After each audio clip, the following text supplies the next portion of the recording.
Vamos a cambiar de tema. Nueva ola de calor, la está sintiendo, me imagino, que afecta a gran parte del país. ¿Qué recomendaciones hay que tener ante el calor extremo? ¿Cuáles son los grupos más vulnerables? Para saber más del tema nos acompaña el doctor Luis Herrada, urgenciólogo de la Clínica Dávila Vespucio. Doctor Herrada, bienvenido a Canal 24 Horas. ¿Cómo le va? Muy buenas tardes. Gracias por el espacio. Sí, doctor, lo primero, ¿cuáles son los grupos, las personas que están más expuestas, que pueden correr más peligro al exponerse, obviamente, a estas temperaturas que estamos viendo no solamente en la región metropolitana, en buena parte de la zona central del país? En general, cuando uno analiza este fenómeno que es un poco más conocido quizás en Europa o Estados Unidos, porque acá en realidad asociamos las bajas temperaturas con fallecimientos en la calle, en general cuando uno mira los grupos de riesgo, están los niños muy pequeños, ¿no es cierto? Aquellos que no pueden manifestar la sensación de sed, por ejemplo, los niños menores de 2 o 3 años, los adultos mayores. Los enfermos crónicos que usan fármacos también son un grupo de riesgo. Y una cuarta categoría, que también es un poco menos habitual, tiene mucha relación con aquellos atletas o personas que son sometidas a ejercicios extremos en altas temperaturas, donde también pueden haber eventos que pueden ser muy complejos, sobre todo cuando son sometidos en el peor momento del día, ¿no es cierto?, que es entre las 11 y las 6 de la tarde.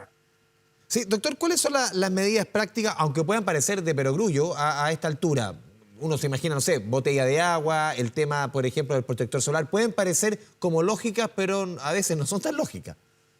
O sea, lo principal acá es que aquellas personas que no tienen una obligación de salir, ¿no es cierto?, en el horario de principal calor, no lo hagan, es decir, entre las 11 de la mañana y las 6 de la tarde, ¿no es cierto?, poder mantenerse en un lugar que sea sombreado, que sea ventilado y mantenerse hidratándose.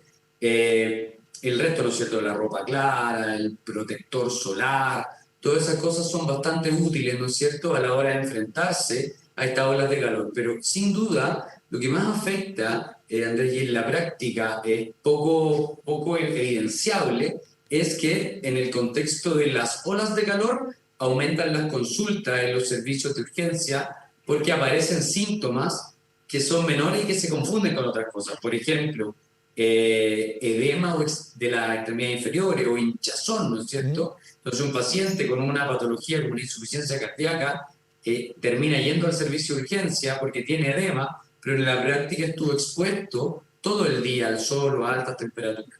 El dolor de cabeza, ¿no es cierto? Hay gente que experimenta calambre, ¿ya? Esos son síntomas que son menores, que son comunes a otras enfermedades, pero que motivan consultas a los servicios de urgencia o a la consulta general de otros especialistas, ¿ya? Y llegamos como al grupo extremo, donde esta enfermedad se manifiesta de manera muy compleja, es decir, puede haber cuadros neurológicos como convulsiones, incluso llegar a un paro cardiorrespiratorio de personas que son sometidas de manera continua al calor. Y ahí es donde están los adultos mayores en situación de calle, por ejemplo, y los niños muy pequeños que no manifiestan sed. ¿Dónde vemos esto? Que también es súper bueno recordarlo desde el punto de vista de la prevención en estas situaciones, cuando dejan encerrados niños sin querer en automóviles a altas temperaturas y terminan siendo noticia porque fallecen. Sí, doctor, a ver, usted lo ha mencionado un par de veces, obviamente ponía el ejemplo, el tema de los niños.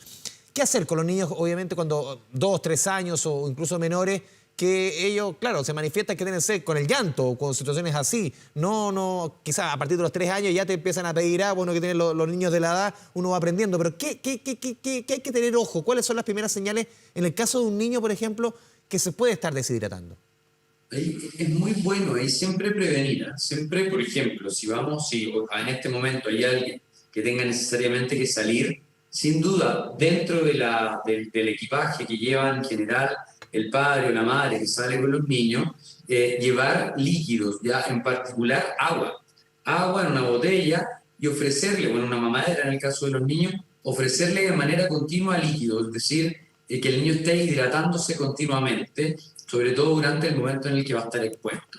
¿Ya? Cuando ya empezamos a ver signos de deshidratación en los niños, la verdad es que ya es bastante tarde, es decir, los niños dejan de llorar por lágrimas, las mucosas se ven mucho más secas y pueden llegar incluso a un proceso donde se empiezan a aletargar, es decir, empiezan a tener cierto compromiso de conciencia, hasta que evolucionan a algo más grave. Entonces, es muy importante en el caso de los niños protegerlos del sol, es decir, no exponerlos jamás a sol directamente. Si no es necesario salir en el periodo donde hay más calor, no lo haga. Si es obligatorio salir, ropa clara, ojalá algún protector tipo gorro, ¿no es cierto? Bloqueador solar y llevarse algo para poder hidratarlo de manera continua. Y bloqueador siempre de 50 para arriba con los niños. De todas maneras, y este proceso también hay que repetirlo en los adultos mayores de 65 años. Ahí va a haber un grupo de estos adultos que todavía son capaces de hidratarse, pero sabemos que también hay adultos que no son autovalentes y que también hay que protegerlos del calor en estas épocas porque de alguna forma podrían descompensarse de sus enfermedades crónicas y terminar incluso en un hospital o en una clínica. Sí. ¿Cuáles son las prevalencias quizás que hay que tener ojo? Uno se imagina quizás, doctor, los hipertensos. ¿Qué situaciones quizás hay que poner ojo con este tipo, con estas temperaturas?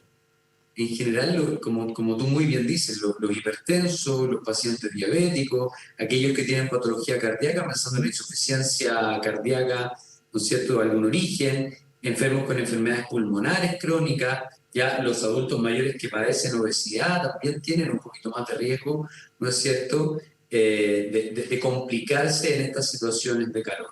Ya a ellos por ningún motivo ponerlos abiertamente al sol. Y insisto, acá lo más importante, como siempre, y en todas las enfermedades, es la prevención. Y aquí hay un efecto del calor que no se ve. Si eso es un poco lo interesante. Solo lo vemos cuando hay una cosa muy dramática, no sé, cuando alguien fallece.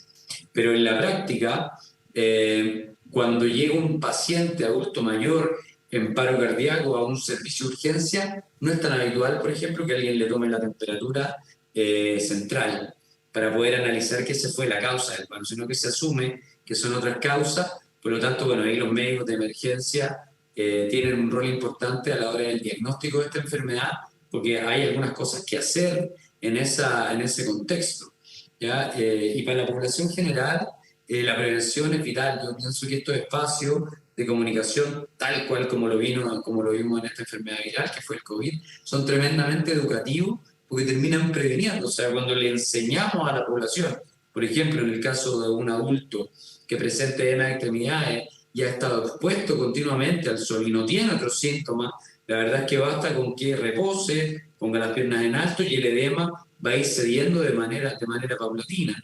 Lo mismo con la cefalea, que cede frente a la buena hidratación, ¿ya? Entonces es importante ahí también hacer como este empoderamiento de la población de cara a poder reconocer que hay factores externos que nos generan síntomas y que son recuperables simplemente informándose.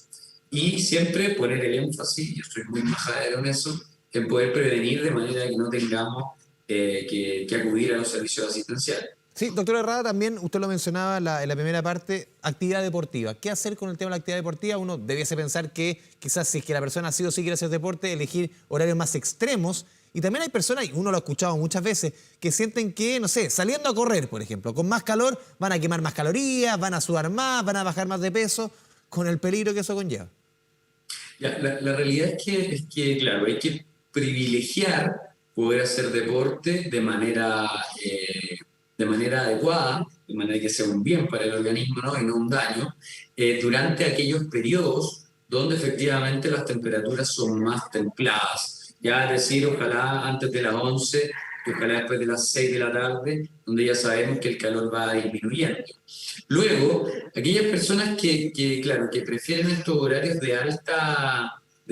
¿cómo se llama? De altas temperaturas, pensando que eso genera bienestar, la verdad es que no es así. Se genera un daño, si partamos de lo básico, la piel, ¿no es cierto?, se expone a los rayos ultravioleta en el peor momento, eso sabemos que está asociado, ¿no es cierto?, a cáncer de piel. Luego, desde el punto de vista del efecto del ejercicio, la verdad es que el efecto del ejercicio sobre la musculatura o sobre la pérdida de grasa no es mayor en periodos de alto calor. ¿Por qué? Porque el cuerpo se extenúa, se cansa antes y hay menos capacidad de hacer ejercicio y se genera más daño. Es decir, el cuerpo se sobreexige y en algunos casos, en personas no entrenadas que se exijan sobre su límite, pueden generar un cuadro mayor por lo tanto no es para nada recomendable. No genera beneficio y sí genera mucho riesgo. Doctor Luis Cerrado, urgenciólogo de la Clínica Dávila Vespucio, le agradecemos este espacio, estas recomendaciones en Canal 24 Horas. Muchas gracias, buenas tardes. Gracias a ustedes, que estén muy bien. Chao, chao.